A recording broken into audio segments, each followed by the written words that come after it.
last race meeting of the season in the Eastern Cape on Friday, and it is an absolute bumper card. Not only do we have an extra race, we have the 9 races. They are full fields, the majority of them, and yeah, everyone is really stepping out their horses on the last meeting of the season. It is a very open card, so we've got to put our thinking caps on.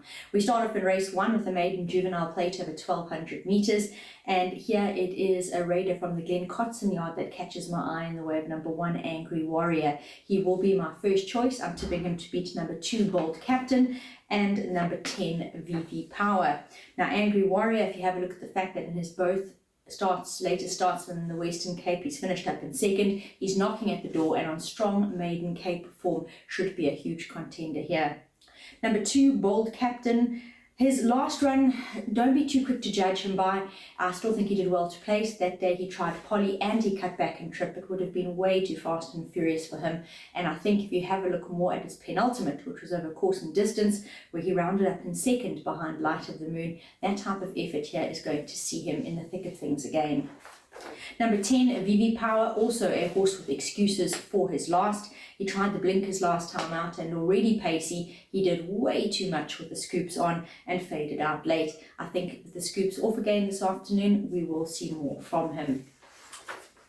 Race 2 is a maiden juvenile plate for the fillies over 1200 metres, and number 8, Curly Top, is definitely coming along the right way. She'll be my pick for victory. I'm tipping her ahead of number 16, Royal Oasis, and number 13, LaDonna Mere.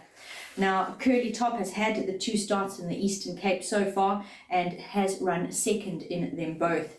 She found one better in the way of Twice to Heaven on a local debut, but she showed huge improvement on the Cape form that she relocated with, and last time out she was way too far back in the running. I think even though she steps back in trip here, we will see more of her, and I do think she has winning potential. Royal Oasis is definitely a horse that she has to respect though, and the Curari filly out of the Glen Cotson yard also raced in the Eastern Cape last time out, when just going down behind the favourite 0.05 of a length behind Queen of Shadows. A very, very positive run, and on that we'll see her in the shake-up again for sure. Number 13, LaDonna Mere, came from the clouds in her last. It was over 1400, so a little bit of a concern here, back to 12, but I do think she still will be good enough to get a look in as far as the first 3 are concerned. Race 3 is a maiden plate over the 1400 metre trip, and again a Glen Cotson raider in the way of number 1, Lord Marmite, catches the eye. I am going with him for the win to beat number 15, Windsock, and then including the likes of number 3, Grace from Above. Now, Lord Marmite races off, in general, very useful Cape maiden form. Last time out wasn't his best effort, but I do think that if we draw a line through that and have a look at the prior regularly placed form, he is definitely in the type of form to find the winner's box here and will be advantaged by pole position draw. Number 15 is Windsock, and this fellow's had 2 starts in the Eastern Cape so far for the Snaith Yard, second in both, definitely beaten on greenness in his first start in the Eastern Cape when finding Rose of Bayou too good. He was running everywhere except straight that day, and in his next put in a much more concerted effort, but found another Cape raider in the way of Bel Punto to nose him out over the final stages of the race. I do think that holding form, we'll see more of him here. He does have the draw to beat, unfortunately, which is probably what edged my choice of Lord Marmite ahead of him.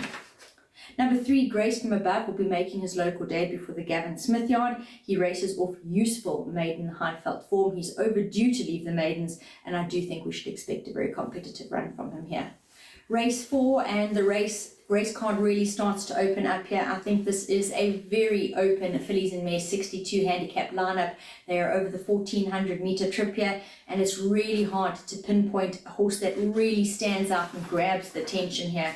I have elected to go with number 13, Anything for Love, to beat her stable companion, number 2, Catch the Cat, and respect one of the older horses in the race, number 8, Purple and Gold. I say older, just meaning that the first 2 selections I've gone with are actually 2-year-olds, and I'm hoping they can hold their own against older fillies and mares here, but I do think this is the right field for them to be able to give it a go, because there is, with all due respect, no standout form in the lineup. Number 13, Anything for Love. What really stands out for me about the Gimme the Green Light filly is her recent form lines that have stood up so well. She actually beat male opposition last time out to leave the maidens and really made an impact beating the favourite that day in the way of De Capo. I do think there's more to look forward to from her. Cut back in distance here, maybe a little concern considering she was finishing well over the mile last time out, but she was pacey in the running. And in general, with that form line having stood up well, I think she can be there. Number 2, Catch the Cat. Also, she has got to answer the question of stepping up in trip, but the yard do believe this is what she's looking for. In her penultimate, she left the maidens over a sprinting trip, and last time out was caught way too far back in the running, so don't read too much into that. I do think she can be competitive here. Number 8, Purple and Gold. Though she has tried a little bit further locally, she's really run her best races over shorter trips, being today's 1400 metre distance and the mile. And I do think we're going to see her in the action once again. She has been really consistent locally over this type of trip. Race 5, again over the 1400 metre trip, is a merit rated 72 handicap. Here my numbers 4, 7 and 2. I lead with Atkinson Grimshaw, who is holding some really good form at the moment. And yeah, if he runs a similar race again, I do think it's going to stand him in contention with having a decent winning chance. A horse you'll have to keep an eye on is number 7, Grazing in the Grass. He's had one run in the Eastern Cape, was his debut run last time out over course and distance, when he did his best work late to finish second to El Qasim. He probably would prefer a touch further, but did manage to earn on local debut and can be thereabouts again. Number 2, Doppio Oro will have his first run for the Gavin Smith yard, but he's no stranger to Port Elizabeth, and under Candice Bass Robinson's trainership earlier this year did find the winner's box in some easy style. So back in the Eastern Cape, racing with relatively consistent and fair Cape form, I do think we'll see him in the action again. Race 6 is a fillies and mares 76 handicap over the mile trip, and I think there's a few with chances here. I'm looking for improvement from number 12, Queen's Club, tipping her for the win ahead of her stable companion, number 6, which is Double Reward. Also expecting a big run from number 1, Silver Tiara, who is the form horse in the race. Starting though with Queen's Club, that's horse number 12. I just think she was really unlucky last time out. I say looking for improvement, but in her case, it wasn't really her fault. She started off in the running, but was severely balked over the final stages, and I do think we can draw a line straight through that. It was also her poly debut. I think she'll be a lot more at home on grass this time in the Eastern Cape for the first time, and on that previous Western Cape form, I do think we're going to see her run a big race. Number 6, Double Reward, her stable companion, also had her first run in the Eastern Cape last time out and did need it. Also not normal racing tactics, which saw her end up out in front. So on the grass again, a little bit fitter and perhaps reverting to old tactics. I think we could see good improvement from her. Definitely good enough to get a look in as far as the placings are concerned. Number 1, Silver Tiara, has her first start in the Eastern Cape, and she races off really useful Cape form, bar her last, where she had actually been taking on stronger than what she meets here. She is definitely capable of winning a race like this, and I think my only concerns about her would be the top weight. At least it is brought down slightly with the apprentice claim of Carl Stradom, but she's still got 62 to shoulder, and she is drawn a little bit wide as well. Do not write her off though. Like I say, her form is standout in the lineup. Moving on to race 7, and this is our feature on the afternoon, the listed Memorial Mile, and we have some very useful contenders here. Hard to make a call, but I do think that Majestic Mozart for me looks to be the horse to beat. I'm tipping him to finish ahead of number 3, Earth Hour, in second, and number 6, Captain Flinders, in third. Now, Majestic Mozart has been to the Eastern Cape once before, but he raced on poly on that occasion. Didn't disgrace himself at all in the Algoa Cup that day, finishing 4th behind the winner, Silver de Lange. I know that Candice is expecting him to enjoy the long run-in of the turf in this race, and the mile, definitely a distance that he's quite comfortable over. He really races off some useful recent Cape form, and I do think we can see the best of him here. Not going to write off number 3, Earth Hour, definitely one of our local hopes running out of the Jean Nel yard, and he has just been such a soldier for the yard, racking up wins on a regular basis, and the mile is definitely a distance over which he is the happiest. I think we will see him again put his usual honest effort in, and because he always gives it his best, you can never write him off. Number 6, Captain Flinders, runs out of the Eric Sands yard and is another Cape individual that's running in good form, having bounced back, winning his last, which was his 5th career victory. Drawn in pole position here. He has won over the mile, and again, running off useful form is a horse that we have to include here. Race 8 on the card, back over the sprinting trip of 1200 metres, the merit rated 68 handicap, and as that suggests, another open event on the card. 17, 10 and 14 is how I will be going here, and that means that I will be leading with the likes of GGGaming.bet. I did like this fellow last time out. He found one better in the way of joint effort, whom he meets again, so hoping not a case of deja vu with me tipping him for first again. He is better off at the weights to joint effort. There really is not much between them, and GGGaming.bet holding form, I am hoping he will be right there again. As mentioned though, number 10, joint effort, I think draw a line through his last. He was on the poly again on that occasion, and his run and win in his penultimate was over course and distance, so looking for more that type of effort, and I think he can be right there again. Number 14 is my tip for third, and that is Global Design, a youngster in the lineup, a juvenile. He is a 2-year-old colt by Global View, and in his second run last time out recorded his maiden win. He did it in workmanlike style, always up with the pace, staying on well late, and it was a win over course and distance. Yard say he's a nice colt, and there could be more to look forward to from him, so he goes in. Race 9 is the last of the afternoon. I think that the Jean Nel yard have a strong hand here with the likes of numbers 1, Evie's First, and 2, Iron Henry. I am tipping them in that order. And then for third, look to number 7, English Princess. Now, Evie's First, he is really in fantastic form. It cannot be faulted, and it is again somewhat stronger than what he meets here.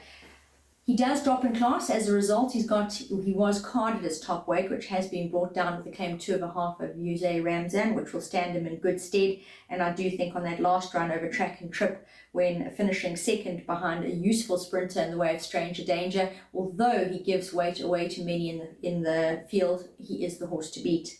Number 2, Iron Henry, likewise stable companion, also not out of it. He's looking to round up 3 wins on the trot. His prior 2 wins have been on poly though, so he's going to have to prove himself on grass. I don't think we can write him off, and Iron Henry should be giving his stable companion some cheek.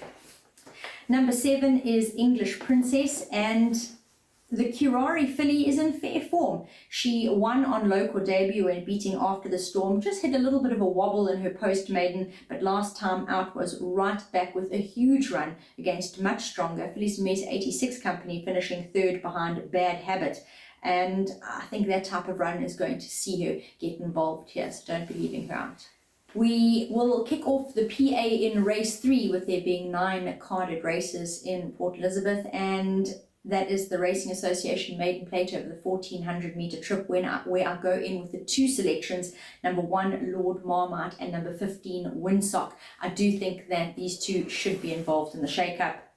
Moving on to race 4, 3 selections here for the PA. I think this is one of the more open races, well in general an open card, but one of the harder races, and I have here in the PA included the stable companions, number 2 Catch the Cat, as well as number 13 Anything for Love, and in between number 8 Purple and Gold will also go in. PA gets 2 numbers in race 5, which is a merit rated 72 handicap over the 1400 metre trip, and they are 4 and 7. Atkinson Grimshaw, definitely for me the form horse in the lineup, and number 7 Grazing in the Grass, catching the eye on local debut last time out. Another 3 selections as we move on to race 6, which is leg 4 of the PA, 1, 6 and 12. Silver Tiara, top weight in the lineup, but most definitely got the form that cannot be overlooked here. And then the stable companions, number 6 Double Reward and 12 Queen's Club, also catching my eye. 3 selections for our feature as well, the listed Memorial Mile, and here definitely respect for All of Earth Hour, number 3, number 4 Majestic Mozart, and number 6 Captain Flinders. Penultimate leg of the PA is in race 8. It's a merit rated 68 handicap. 10, 14 and 17 will all go into my selections here. Number 10 being Joint Effort, number 14 being Global Design, and number 17 being Wangang Midnight. Taking huge chances as our banker in the last, but I really do like the look of number 1, Evie's First, and certainly think he can fly the flag for us. So I end with a banker in the PA of number 1, Evie's First. The pick 6 gets underway in race 4. I have kept it quite light. I do think the day might be a little bit more open than this. Perhaps add in 1 or 2, and don't forget it is a bet that you can play a percentage of. It's a difficult card, but what we know is when it is difficult, the payouts are there. PA numbers of 2, 8 and 13 are definite inclusions in the first leg of the pick 6, and I will then add in numbers 5, Perfect Angel, 6, Cucosis, and 10, Sweet Karma. All horses I think are capable of getting a look in. Moving on to pick 6 leg 2, PA numbers here 4 and 7, and here it will get the additions. Pick 6 of number 1 Danilo and number 2 Doppio Oro. Next up, race 6, and the initial numbers 1, 6 and 12 will have the addition of number 4 Shine a Light. So just the 4 horses here for the pick 6, Silver Tiara, Double Reward, Queen's Club, and the addition being number 4 Shine a Light. As we move on to the Memorial Mile, I go a little bit wider here. I know it's a small field, but I do think there's some really nice form in these runners, and there's many of them that actually do deserve to win. So PA horses being number 3 Earth Hour, 4 Majestic Mozart, and 6 Captain Flinders. I'm not going to overlook number 1 Maramara C. I know he is predominantly a poly horse, but he is still a 9-time winner. The class is there, and yeah, I'm going to treat him with the respect he deserves and throw him in. I'll also be including the likes of number 9, Somerset Morm. He was disappointing last time out. The blinkers could bring a whole another dimension to this fellow though. He'll be trying them for the first time, and what he's achieved in decent fields, you can't afford to overlook him. On to race 8, PA numbers 10, 14 and 17, and here the pick 6 will get the additions of 3 Radiant Love, 4 Teophilia, and number 5 Tsar Peter, who really could be anything, having his post-maiden run. Even though he is a 2-year-old against older, it was very impressive improvement that he showed last time out. Last leg of the pick 6 will be the last race on the day, and again I'm teetering on the dangerous side, and I'm ending with the banker. Number 1 Evie's First will be my banker in the final leg of the pick 6. The jackpot differs only in the one leg to the pick 6, the inner legs of the pick 6, and the jackpot will get underway in race 5, which is off at 2:05. Starts off with the exact same numbers of the pick 6, 1, 2, 4 and 7 being Danilo, Doppio Oro, Atkinson, Grimshaw and Grazing in the Grass. And moving on to race 6, this is where we do take a bit of a change and I add in a few horses. The numbers here 1, 4, 6 and 12. My additions will be towards the end of the field. Horses 14 Malteser and 15 Mayfern, both horses which have finished their recent races off well and drawn well here, could throw a cat amongst the pigeons. The final 2 legs of the jackpot follow the exact same lines as the pick 6 in the listed Memorial Mile, all of 1, 3, 4, 6 and 9 going in.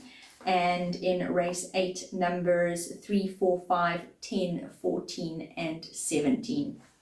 That brings to a close the exotics of the afternoon. Our best and value bet, they bookend the meeting. My best bet will be in race 1, number 1, Angry Warrior. I do think he's, for me, the one real standout on the card. And then closing the day off in race 9, my value bet will be number 1, Evie's First. So looking forward to really a bumper edition of a final race meeting for the season in the Eastern Cape. Really tough, but it's going to be good.